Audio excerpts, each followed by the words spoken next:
Donc nous sommes 5 militants du collectif Boycott 68 à être poursuivis par le procureur de la République pour incitation à la haine raciale.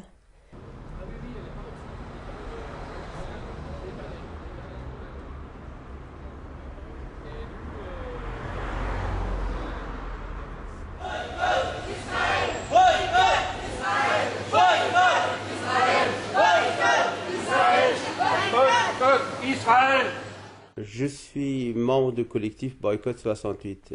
Ce collectif s'inscrit dans le cadre de la campagne BDS, Boycott des investissements et sanctions. Cette campagne est lancée suite à l'appel de la société civile palestinienne regroupant toutes les branches de la société civile palestinienne, les habitants de Cisjordanie, de Gaza, les réfugiés et aussi les Palestiniens en Israël. Cet appel demande à tous les soutiens du peuple palestinien dans le monde de boycotter les produits israéliens pour faire pression sur Israël afin d'arrêter leur politique d'agression et de colonisation en Palestine. Alors nous avons fait une opération de boycott à Carrefour dans le cadre de la campagne internationale BDS.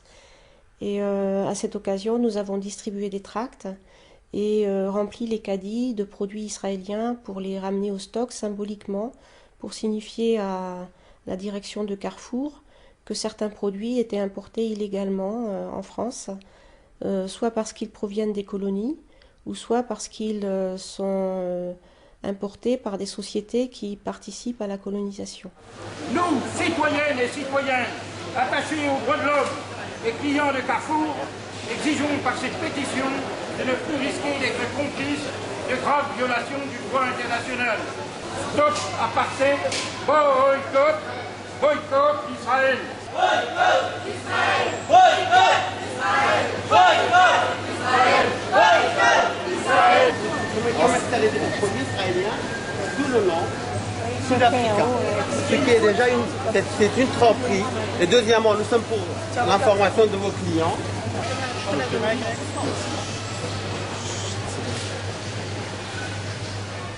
Le procureur ne dit pas qu'il nous poursuit parce qu'on boycotte. Il nous poursuit pour incitation à la haine raciale. Nous, on lutte pour le droit. Donc nous, on lutte pour la liberté d'un peuple. On lutte aussi parce que les pouvoirs, les États, l'ONU ne participent pas à régler ce problème.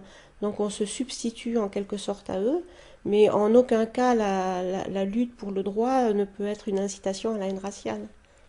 Je fais partie du collectif Boycott 68 et je suis convoqué devant le tribunal correctionnel de Mulhouse pour avoir appelé au boycott des produits israéliens et on nous reproche une incitation à la haine raciale.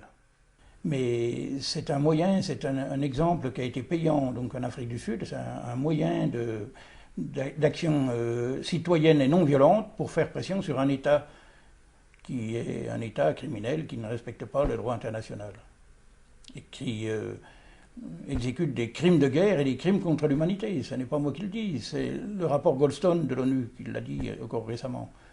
Alors ceux qui nous soutiennent, ce sont d'abord des élus, des sénateurs, des députés européens. Il y a aussi des personnalités, des personnalités morales comme Monseigneur Gaillot ou Stéphane Hessel qui est co-rédacteur de la Déclaration universelle des droits de l'homme, qu'on ne peut pas considérer comme des gens violents ou racistes.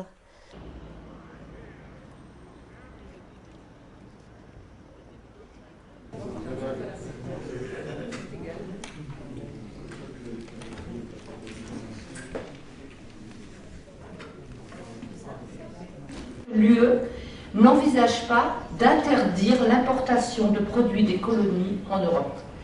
Alors évidemment, il ne bénéficie pas d'avantages tarifaires au niveau douanier, mais on autorise, ce qui est complètement en contradiction avec la Convention de Genève. Donc je crois que c'est complètement illégal.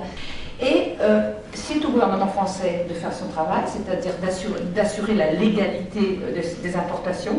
Non seulement il ne le fait pas, mais quand les citoyens qui se voient obligés finalement d'assurer le respect du droit international, eh bien ces citoyens, et il y en a ici à qui je vais donner la parole, sont traînés devant les tribunaux. À partir du moment où la loi a défini que ces produits n'avaient pas le droit d'entrer sur les territoires selon certaines appellations, nul n'est censé ignorer la loi. Et les citoyens réagissent parce qu'il y a défaut de surveillance de l'État français de la non-application de la loi. C'est donc de la légitime défense intelligente. Et je crois que c'est sur ce terrain-là qu'il faut l'amener. C'est à la fois un terrain politique et juridique, mais c'est la reconnaissance que les citoyens sont obligés de réagir de cette manière-là, de manière proportionnée et non définitive dans le temps, pour faire tout simplement respecter la loi. Je rappellerai cette citation de Gandhi, qui est peut-être celui qui, dans le cadre d'un combat collectif, dans une lutte de libération, a utilisé le plus le boycott, et qui disait quand on combat, au début on rigole de vous, ensuite on vous condamne, on vous met en prison et à la fin vous gagnez.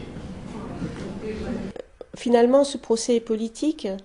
Le Premier ministre, la ministre de la Justice et aujourd'hui le ministre de l'Intérieur ont annoncé qu'ils allaient poursuivre les militants du boycott.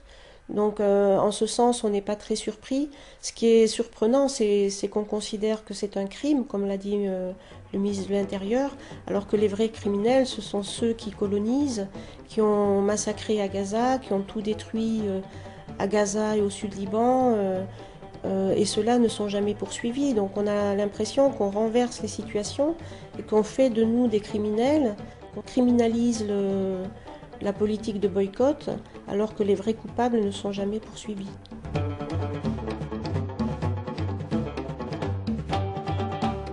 À trop